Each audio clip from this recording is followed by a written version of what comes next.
Buenas tardes, maestros, ¿cómo están? Mucho gusto en saludarlos. Vamos a comenzar la clase de hoy, maestros. Miren, voy a comentar un poquito, voy a tomar el tema de los tres grandes de la filosofía griega, que es Sócrates, Platón y Aristóteles. Yo considero que sí es importante ahorita, pues ya empezar a comentarlo, ¿verdad? Ya posteriormente, yo sé que ya este tema lo tenemos asignado para lo que es la exposición. Incluso yo sé que ya sus compañeros lo empezaron a trabajar, pero pues dadas las circunstancias, maestros, de que no nos hemos visto, yo sí quisiera presentarlo. Ya posteriormente, si se da la situación de que nos veamos en persona, pues ya entonces sí los compañeros podrían retomar, ¿verdad?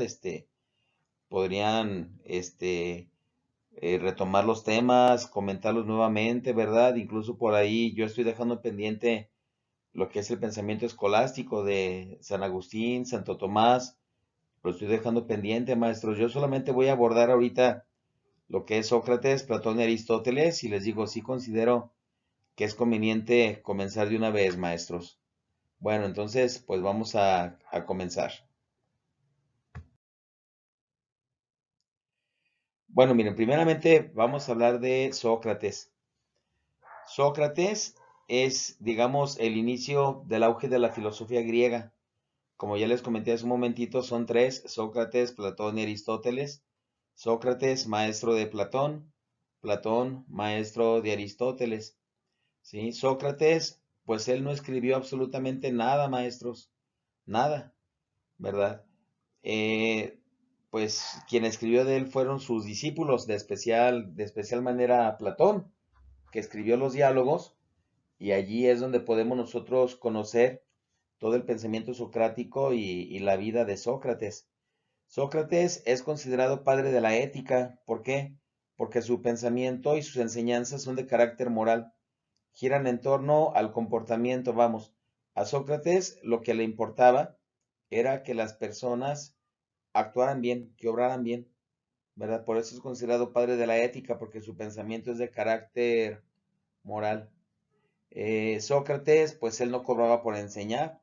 En aquel entonces, recordemos que la enseñanza era meramente gratuita, ¿verdad? Y Sócrates vivía de limosnas para poder dedicarse a enseñar tranquilamente, ¿sí? Su método de Sócrates era en base a preguntas y respuestas, maestros, ¿verdad?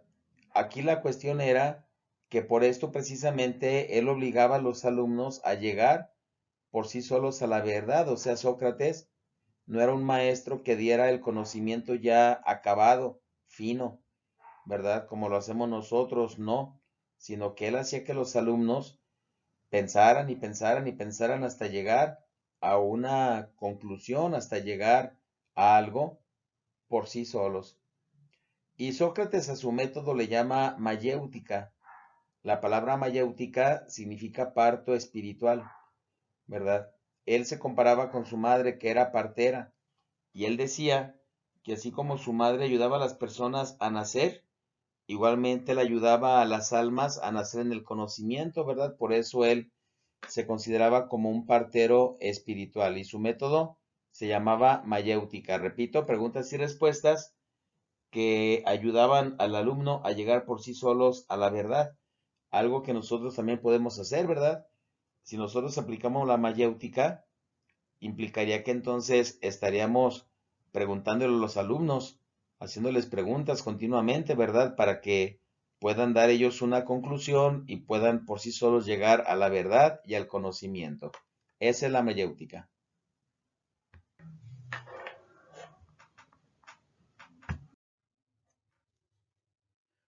Bueno, respecto a Sócrates, en su mismo método como tal, pues él no buscaba tanto enseñar, sino que el alumno llegara por sí solo al conocimiento, lo cual pues es algo bueno, ¿verdad? Él comenzaba con una actitud irónica, ¿verdad? Él se burlaba de los interlocutores y lo hacía con esa famosa frase que nosotros ya conocemos de Sócrates: yo solo sé que no sé nada.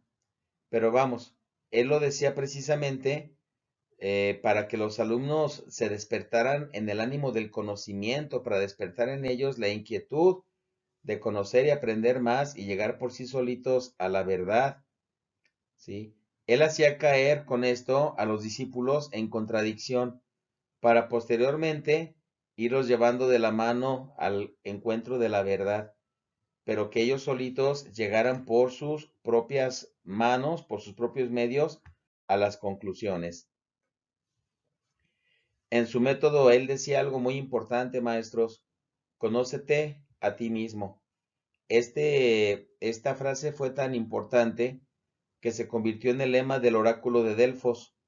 Hay que recordar que el oráculo era el templo en donde los dioses, bueno, los hombres, se ponían en contacto con los dioses, ¿verdad? A través de las pitonisas, ¿sí? Y esta frase se mandó a inscribir en la parte alta del oráculo: conócete a ti mismo.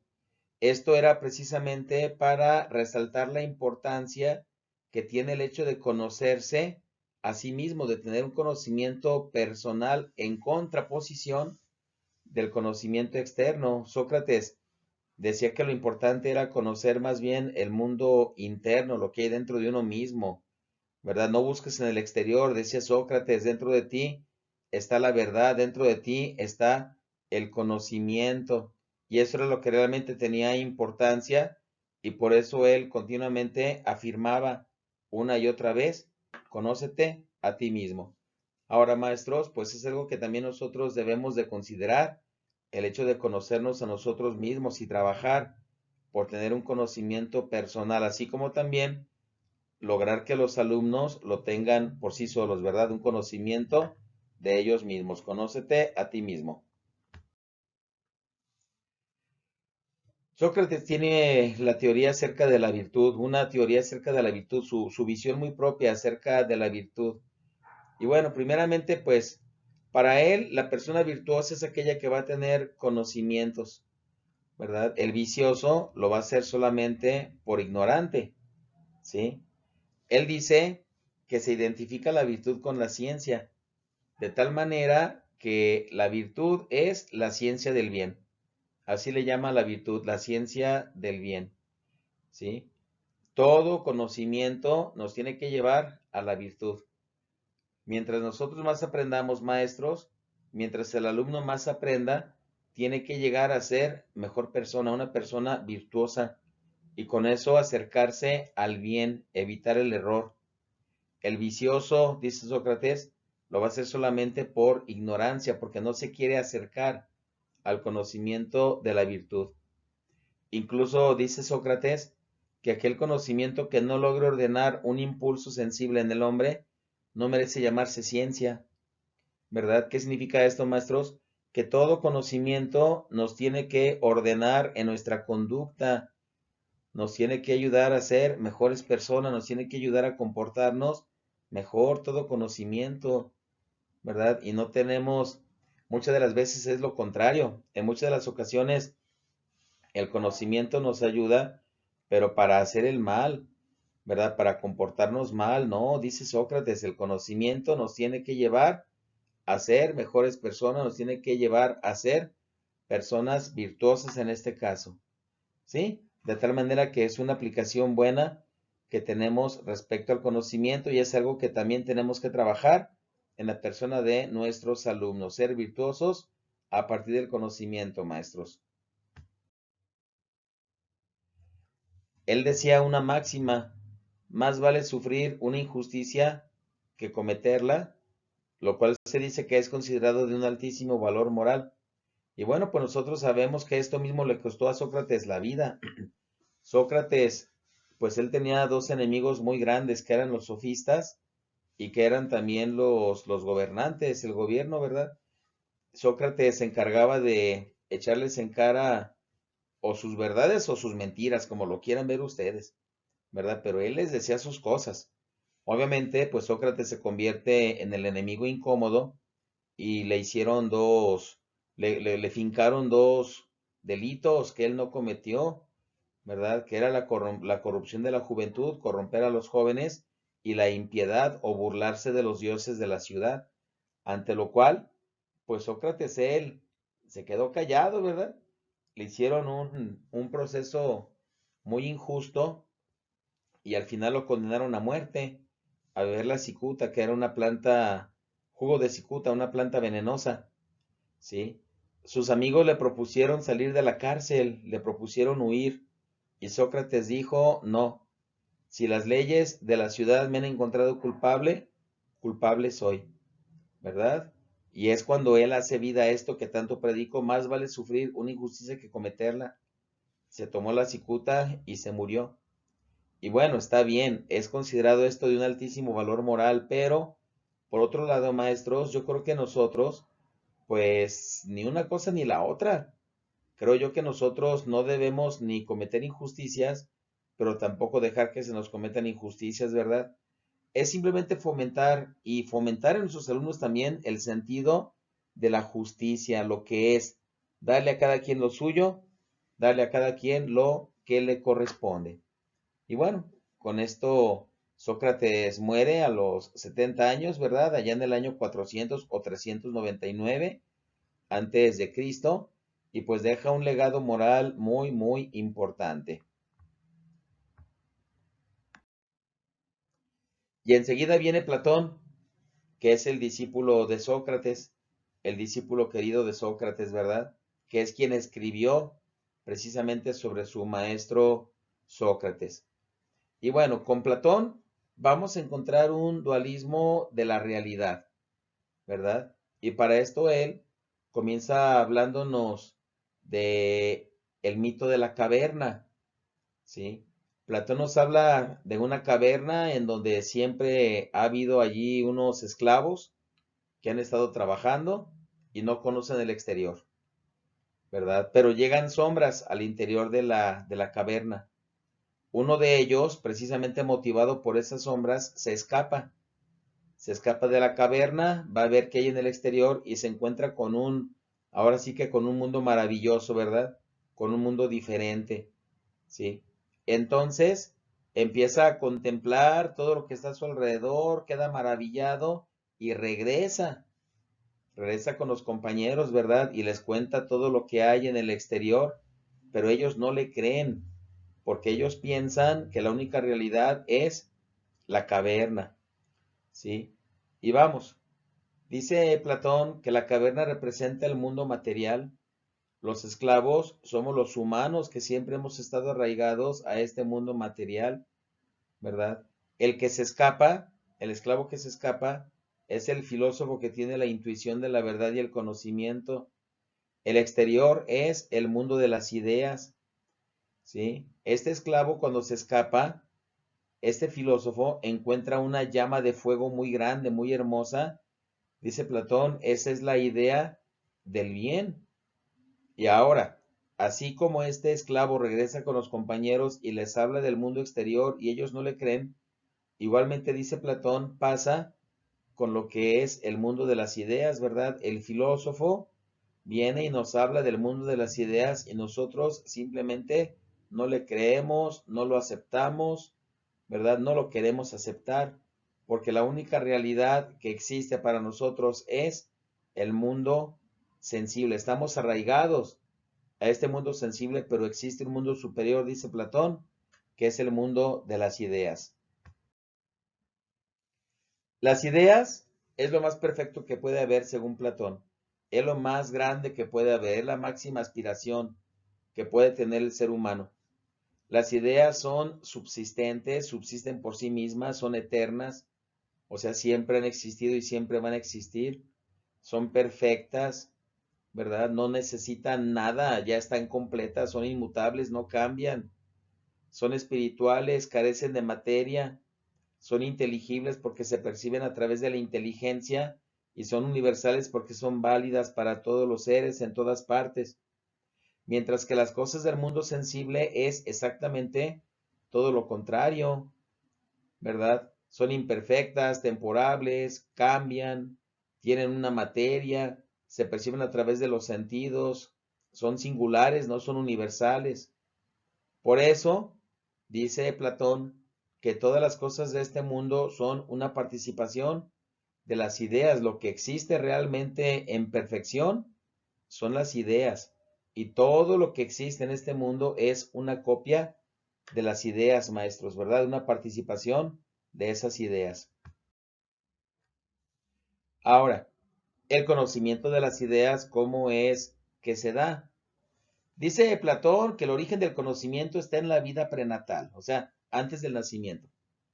El alma, antes de nacer, dice Platón, pues viajaba feliz en el mundo de las ideas y allí tenía todos los conocimientos.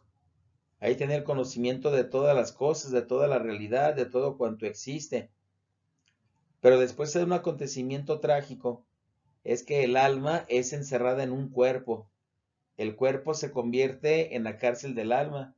Es la definición que da Platón del cuerpo, ¿verdad? La cárcel del alma. Y luego viene otra tragedia que es el nacimiento de la persona con la cual va a olvidar todos esos conocimientos que ya tenía, los va a olvidar, los va a perder, ¿verdad? Por ese proceso del nacimiento como tal. Ahora miren, los va a olvidar, pero no los va a perder. Perdón, hace ratito dije que los iba a perder, no, los va a olvidar, pero no se pierden esas ideas, esos conocimientos. Entonces, ahora lo que le sigue, ¿verdad? Es simplemente recordar. Es la manera a través de la cual, dice Platón, el alma va a recuperar los conocimientos. A través de la anamnesis o anamnesia, recordar, revivir, ¿sí? Cuando el hombre estudia matemáticas, historia, filosofía, no es que esté aprendiendo de ceros, es que simplemente está recordando esos conocimientos que ya tenía con antelación y que los perdió precisamente a través de haber sido encerrado en un cuerpo y a través de haber nacido. Pero para esto requiere también de la experiencia sensible, o sea, la experiencia que se da por medio de los sentidos. Es precisamente lo que viene a propiciar los conocimientos. Entonces, aprender es recordar. El filósofo, ¿verdad? Lo que tiene que lograr es el conocimiento de las ideas y es aquel que ha logrado el conocimiento de las ideas. Y por eso el papel del filósofo va a ser el de rector de la humanidad. De hecho, dice Platón en su teoría política, ahorita lo vamos a ver, que el gobernante debe de ser un filósofo como tal. El alma, dice Platón, es espiritual, ¿verdad? Diferente de las cosas del mundo, ¿verdad? Y la sede del alma está en el mundo de las ideas, lo cual implica que el alma viene de las ideas y tiene que regresar al mundo de las ideas. Para explicarnos el alma, Platón precisamente nos habla del mito del carro alado. ¿Qué significa alado? Un carro que tiene alas, que vuela en el espacio, dice Platón, que es tirado por dos caballos, un caballo blanco, un caballo negro, y que es guiado por un cochero. El caballo blanco tira siempre hacia arriba, dice Platón, ¿verdad? Es la tendencia al bien. Representa la parte irascible del alma, espíritu de lucha y de progreso. Es la parte del ser humano que busca crecer, que busca realizarse, que busca salir adelante. El caballo negro tira hacia abajo, es la concupiscencia o la tendencia al mal.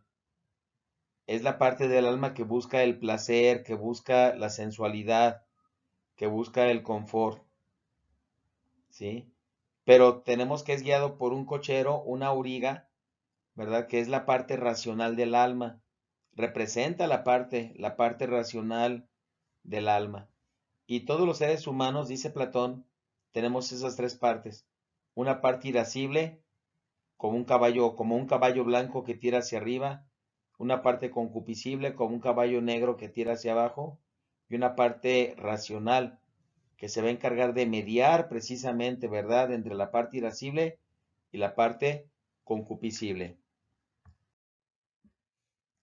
Ahora, Platón dice que cada una de estas partes es perfeccionada por una virtud. Y aquí aparece precisamente la teoría de las virtudes cardinales. Una virtud, hay que recordar, maestros, es precisamente un grado de perfección que la persona alcanza a través de la práctica del bien. Esa es la virtud, una perfección que la persona alcanza a través de la práctica del bien. ¿Sí? Y existen 4 virtudes que son las que van a perfeccionar el alma. Lo que es la prudencia, la fortaleza, la templanza y la justicia. La prudencia se conoce también como sabiduría y va a perfeccionar el aspecto racional del alma. ¿Sí? La prudencia que nos tiene que llevar a actuar de una cierta forma, maestros. Tenemos que ser prudentes en todo momento. La prudencia para hablar, ¿verdad? Hablar cuando debemos de hablar, quedarnos callados cuando debemos de callar, ¿sí? La prudencia al vestirnos, la prudencia al manejar, al comer, al beber, en fin, toda la vida tiene que ser prudente, ¿verdad? Es un cúmulo de prudencia toda la vida. Y esta nos tiene que llevar, insisto, a comportarnos adecuadamente en las diferentes situaciones de la vida. La fortaleza. La fortaleza va a perfeccionar la parte irascible del alma, ¿sí? Es aquella que nos va a ayudar precisamente a cumplir mejor con aquello que tenemos que hacer, a darle cumplimiento a las funciones del alma. Es el espíritu de lucha, de progreso, les comentaba. Ahora, la fortaleza, maestros, es la virtud que nos va a ayudar a salir adelante en las diferentes situaciones de la vida. Todos podemos tener situaciones complejas, difíciles, y la fortaleza nos va a ayudar a eso precisamente, ¿verdad? A sobrellevar esas situaciones un tanto difíciles de la vida. La templanza es aquella que va a perfeccionar la parte concupiscible, esto es, nos va a ayudar a moderar los placeres. La templanza es esa virtud que nos dice, no, tranquila, tranquilo, ¿verdad? Evitar el exceso, comportarnos adecuadamente, evitar estar entregado siempre al placer, la templanza, sí nos va a ayudar a eso. Y la justicia, dice Platón, se va a entender como la armonía entre las otras 3 virtudes, una armonía, una armonización, ¿verdad? Entre las 3 virtudes anteriores. Ahora, desde siempre, maestros, nosotros hemos sabido que la justicia consiste en darle a cada quien lo suyo, darle a cada quien lo que le corresponde, ante lo cual nosotros tenemos que aprender a ser justos y tenemos que aprender a promover también igualmente la justicia en nuestros alumnos. Esas son las 4 virtudes cardinales de Platón. Siguiendo con el estudio del alma, ¿verdad? Platón dice que la muerte no acaba con el alma, sino que la muerte más bien va a ser la oportunidad para que el alma salga del cuerpo, se vaya del cuerpo, ¿verdad? Y pueda volar, pueda regresar al mundo de las ideas. Ahora, para poder regresar al mundo de las ideas, dice Platón, el alma se tiene que perfeccionar. Y para perfeccionarse, dice Platón, el alma va a reencarnar. Es donde aparece la teoría de la mentepsicosis o transmigración de las almas. El alma va a perfeccionarse a través de la reencarnación, reencarnar, hasta 9 veces cada 1000 años para lograr la perfección, maestros. Si lo alcanza, entonces va a regresar al mundo de las ideas. Si no, entonces va a ser degradada y va a ser destruida. Ya cada quien podría pensar si existe o no la reencarnación.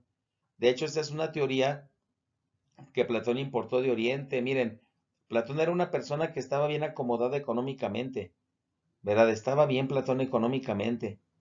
Y eso le permitió a él viajar, ¿sí? Eso le permitió a él conocer, ¿verdad? Entonces, pues él pudo ir a muchos lugares del mundo y pudo, bueno, del mundo que se conocía en aquella época, ¿verdad? Y pudo, pues, aprender muchas teorías, entre las cuales se encuentra esta de la metempsicosis o transmigración de las almas. Y viene luego la propuesta del Estado, según Platón. ¿cómo tiene que ser la organización del Estado según Platón? Bueno, primeramente dice que el gobernante debe ser un filósofo porque es el rector de la humanidad, porque es el que va a tener la virtud de la prudencia o la sabiduría, ya lo vimos. Existen tres clases sociales que son los gobernantes, los militares y los artesanos. Ahora, los gobernantes se van a perfeccionar con la virtud de la prudencia. Un gobernante tiene que ser prudente, un gobernante tiene que ser sabio. Los militares se van a perfeccionar con la virtud de la fortaleza para poder ver por el pueblo, para poder velar por la seguridad del Estado. Fortaleza. Mientras que los artesanos se van a perfeccionar con la templanza, ¿sí? Porque los artesanos, al ser la clase social baja, es la que tiende más a los placeres y por ende tiene que perfeccionarse a través de la templanza. Y como ya habíamos comentado, la justicia aparece como una armonía o armonización entre las otras clases, entre las tres clases sociales. Ahora, aquí hay una distinción muy fuerte, porque Platón dice que los gobernantes y los militares van a vivir en cierta comunidad de bienes. Pueden tener entre ellos relaciones sexuales, pero van a estar reguladas por el Estado. Esto para promover la eugenesia, que es igual a mejorar la raza, mejorar la especie. Si de tal manera que el Estado, pues con esto va a tener un control de la natalidad y sobre todo va a buscar que haya una armonización, ¿verdad? Entre la clase social alta, que son los gobernantes, y que son los militares. Y bueno, los artesanos, pues ellos quedan fuera del Estado. Si los artesanos, ellos se van a dedicar a producir bienes solamente para el Estado.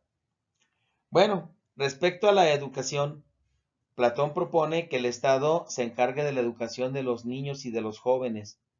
El Estado va a proponer diferentes disciplinas, ¿verdad? Diferentes estilos o formas de arte para educar a los jóvenes en diferentes etapas de la vida.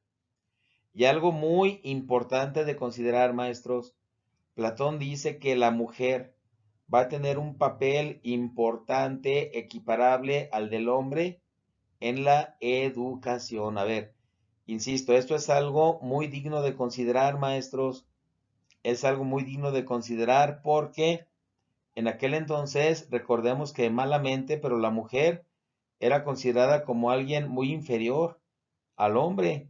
Y el hecho de que Platón diga que la mujer tiene un papel importante, equiparable al del hombre en la educación, es algo pues realmente muy considerable, maestros. Platón, pues él se inclina por un gobierno monárquico y aristocrático, ¿verdad? Él rechaza la democracia, no acepta la democracia. El gobernante, ¿verdad? Pues debe de ser un rey y tiene que ser de la clase alta, ¿verdad? En ese sentido, Platón era muy elitista. Bueno, en ese y en otros muchos sentidos, ¿verdad?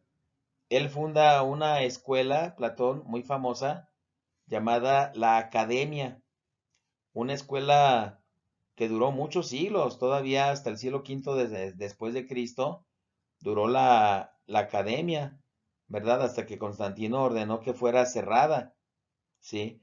Y vamos, él en la puerta de la Academia, él puso un letrero que decía, se prohíbe la entrada a todo aquel que no sepa matemáticas. ¿Verdad? Se prohíbe la entrada a todo aquel que no sepa matemáticas, ¿verdad? En ese sentido les digo, y en otros muchos Platón era muy, muy especial, era un tanto elitista, ¿verdad? Pero él sí fue muy tajante en ese sentido. Y bueno, pues la academia se dice que fue el prototipo de la escuela moderna, maestros. Tenía aulas, tenía auditorio, tenía patio, cancha, ¿verdad?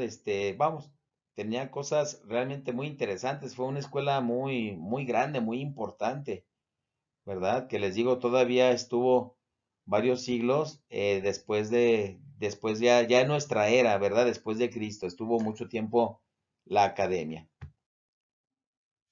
Y bueno, después de Platón, pues viene su discípulo que es Aristóteles.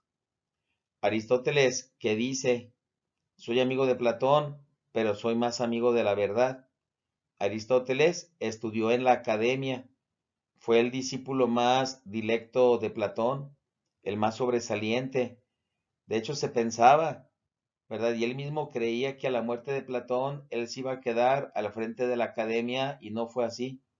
Fue nombrado un sobrino de Platón y esto le causó decepción a Aristóteles y se retira de la academia y él funda su escuela llamada Liceo, el Liceo, ¿verdad? El Liceo, en donde se utilizaba el método peripatético, ¿verdad? El método peripatético consistía en aprender caminando. El maestro caminaba, los discípulos iban detrás de él y él iba dando la lección. Los discípulos iban aprendiendo e iban dialogando, ¿verdad? Todos ellos.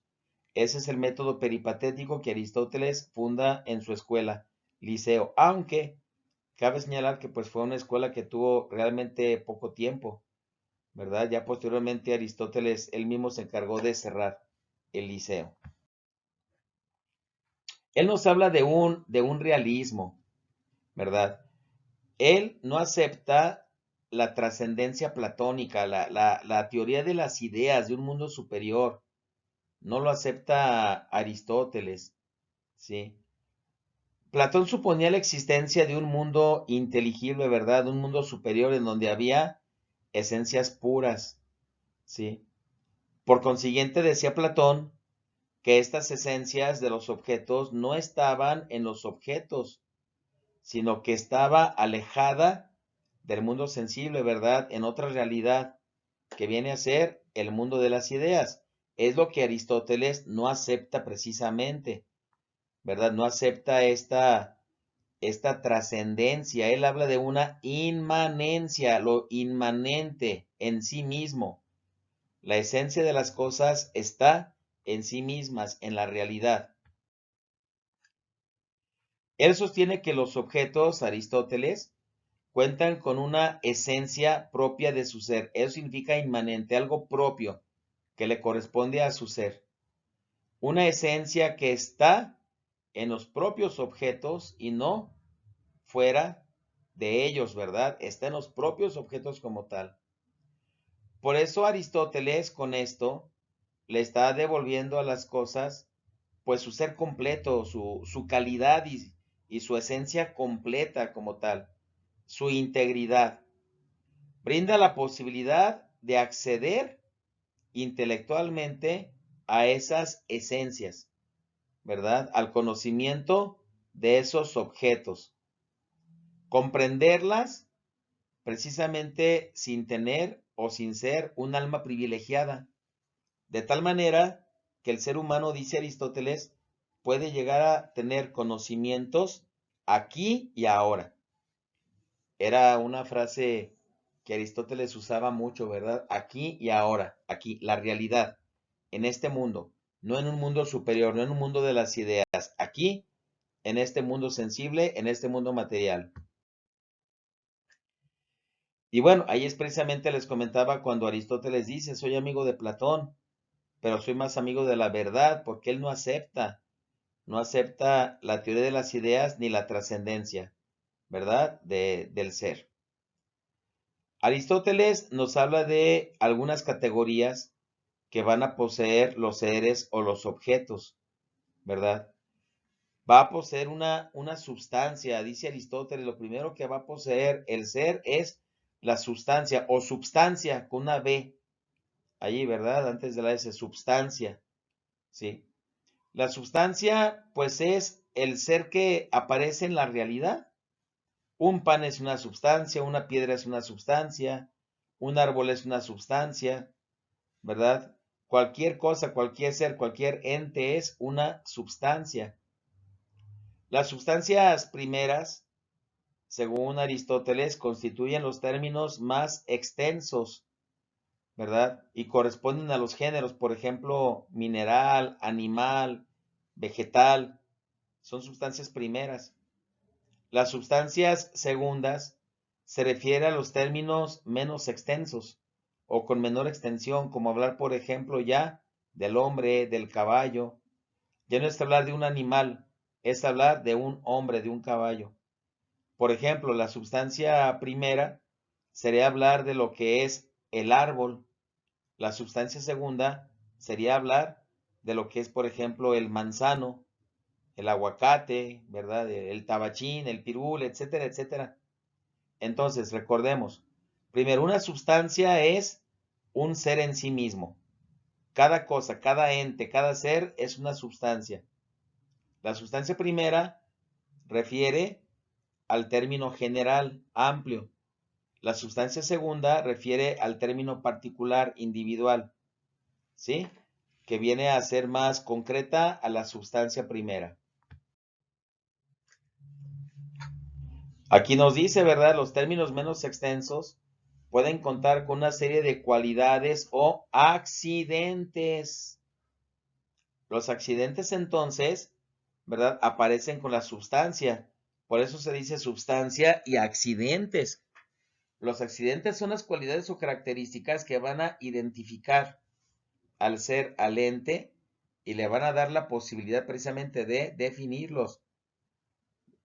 Por ejemplo, los accidentes de una persona, su estatura, su tono de piel, color de cabello, el color de ojos, el timbre de la voz, el tono, su peso, aunque también los accidentes entra, por ejemplo, la forma de ser, la forma de hablar, de comportarse, son accidentes también que va a tener el ser humano, que va a tener la persona y que están dentro de la sustancia, maestros. Por eso, ¿verdad? Los accidentes vienen a definir a la sustancia y a decir cómo es la sustancia precisamente.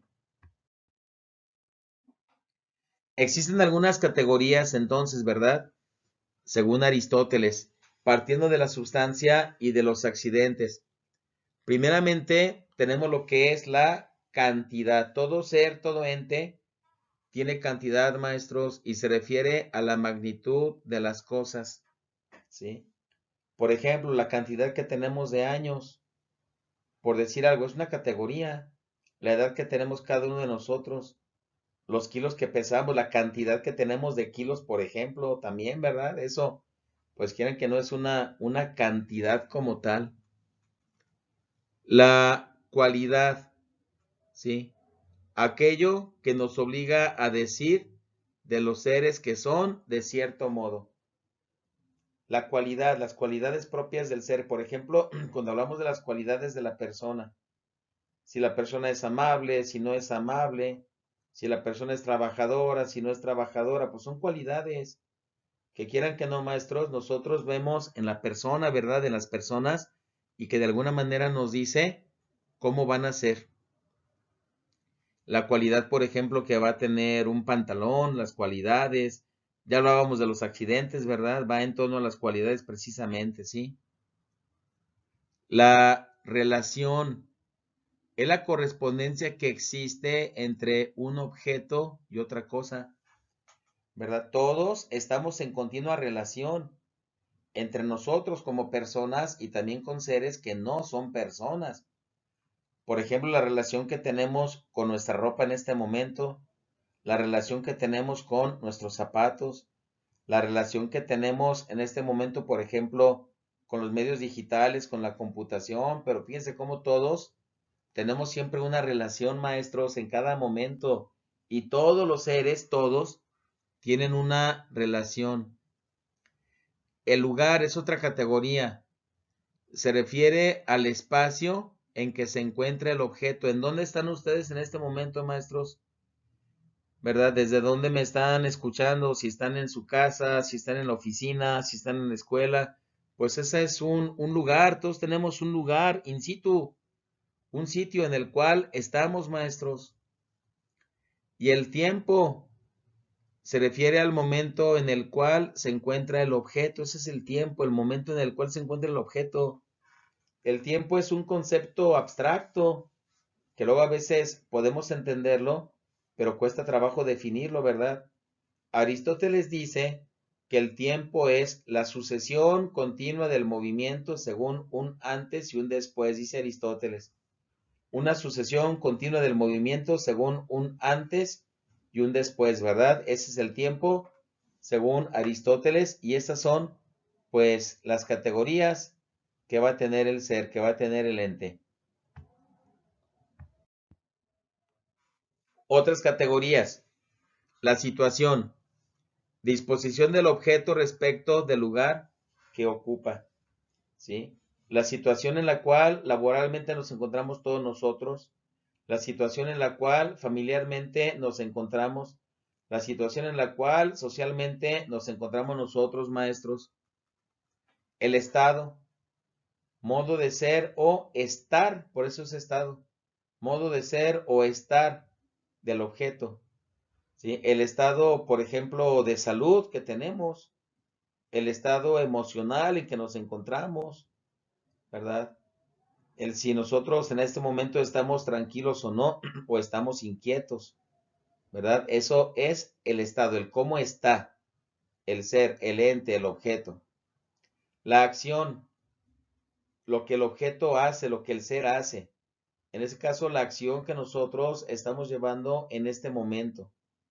Así como también la pasión, que es aquello que el objeto recibe, que tiene que ver con lo activo, acción, pasivo, pasión, ¿verdad? Vamos a pensar, por ejemplo, que yo en este momento me encuentro en acción porque yo estoy preparando o estoy transmitiendo esta clase para ustedes y ustedes tienen pasión, están en una actitud un tanto pasiva, recibiendo el conocimiento, recibiendo la clase, ¿verdad? Esa es la otra parte de las categorías según Aristóteles, maestros. Bueno, después viene la parte de la lógica, que ya lo hemos platicado. La lógica, pues Aristóteles es el padre de la lógica, ¿sí? La lógica como conjunto de procedimientos que nos permiten construir un razonamiento correcto. ¿Qué es esto? La lógica, maestros, nos ayuda a pensar correctamente. Cuando se habla de construir razonamientos correctos, significa pensar correctamente, pensar adecuadamente, la lógica. Se dice que hay una lógica natural, que es aquella que nosotros tenemos y que nos ayuda a entender la realidad. Y existe una lógica formal o académica, ¿verdad? Que es la que luego también se estudia en las aulas. Y bueno, viene también lo que son, ya vimos la sustancia y los accidentes, ¿verdad? Esto pues ya quedó comentado con antelación, accidentes, cualidades que el ser tiene, ¿verdad? Y la sustancia, pues es algo propio del ser. Aquí solamente algo que no había comentado es esto. Los accidentes son contingentes, maestros. ¿Qué significa contingente? Es lo contrario de lo necesario. El que los accidentes sean contingentes significa que pueden ser o no ser, pueden estar o no estar los accidentes, o pueden ser de una forma o de otra, ¿verdad? Mientras que la sustancia es algo necesario al ser, necesario al ente, porque tiene que ser, tiene que estar. No se puede hablar de una sustancia sin ser, una sustancia sin estar, ¿verdad? Es algo necesario, maestro, ¿sí? Era necesario, bueno, valga la redundancia, era necesario comentar esto también para que quede un poquito más claro. El acto y la potencia. Todo ser, según Aristóteles, todo ente tiene acto y potencia. Miren, el acto se refiere a lo que el ser o ente es en este momento. A ver, otra aclaración, maestros. Cuando digo la palabra ente, me refiero al ser. Todo ser es un ente, todo ente es un ser, según Aristóteles, ¿verdad? Y bueno, el acto, les digo, es lo que el ser o ente es en este momento. Hablando de los estudiantes, por ejemplo, en acto, son jóvenes, hijos de familia, solteros, estudiantes, ¿sí? Ah, pero ¿qué creen? Tienen potencia, la potencia de ser casados, padres de familia, profesionistas, trabajadores, adultos, ¿verdad? Todos los seres tenemos acto y tenemos potencias. Ahora, esto es algo que continuamente, maestros, se va actualizando. Porque cuando nosotros actualizamos una potencia o convertimos en acto una potencia, adquirimos otra nueva potencia y así nos vamos, ¿verdad? Cada que nosotros actualizamos una potencia, adquirimos nuevas potencias, ¿sí? Porque mientras exista el ser, va a tener tanto acto como potencia, maestros. Ahora, otra cosa importante, el que nosotros nos demos cuenta, que pensemos cuáles son las potencias que tenemos, maestros. Sí, nosotros como adultos, como docentes, ya grandes de edad, ¿verdad? Todos aquí ya estamos grandes de edad, ¿sí?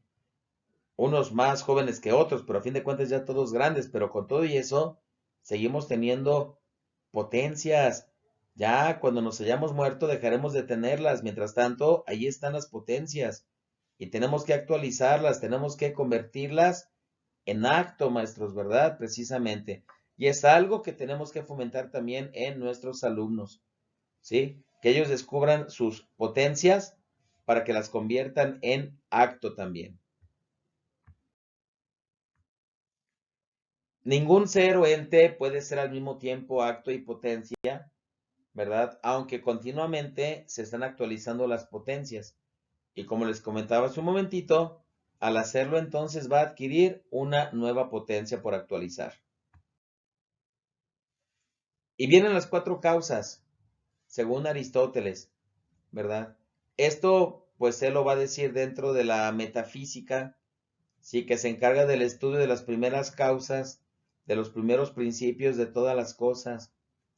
Yo ya les había comentado, maestros, una causa es aquello que origina algo, ¿verdad? Es el principio del ser, la causa como tal. Se refiere a la búsqueda de la substancia, ¿sí? Que le da sentido, dice, no solo a la cosa, sino al ser en general, al universo. Cuando nosotros encontramos la causa, ¿verdad? De algo, le estamos encontrando sentido precisamente a ese algo, maestros, ¿verdad? Todo ente, dice Aristóteles, tiene una causa, algo que provoca las cosas, que las cosas sean o no, ¿verdad? Que se den o no, que se transformen o no.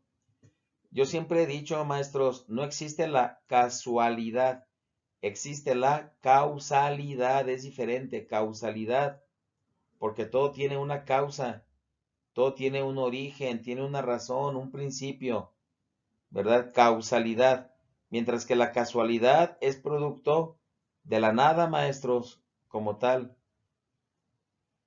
Descarta que exista una sola causa material que sea capaz de explicar la existencia de todos los seres, de todos los cambios, de todas las causas, de todas las cosas. Y entonces Aristóteles define y encuentra cuatro causas. La causa material es aquello que constituye al objeto, la materia física de lo que está hecho el cuerpo. Es aquello que origina al ser en cuanto a la materia, maestros, causa material.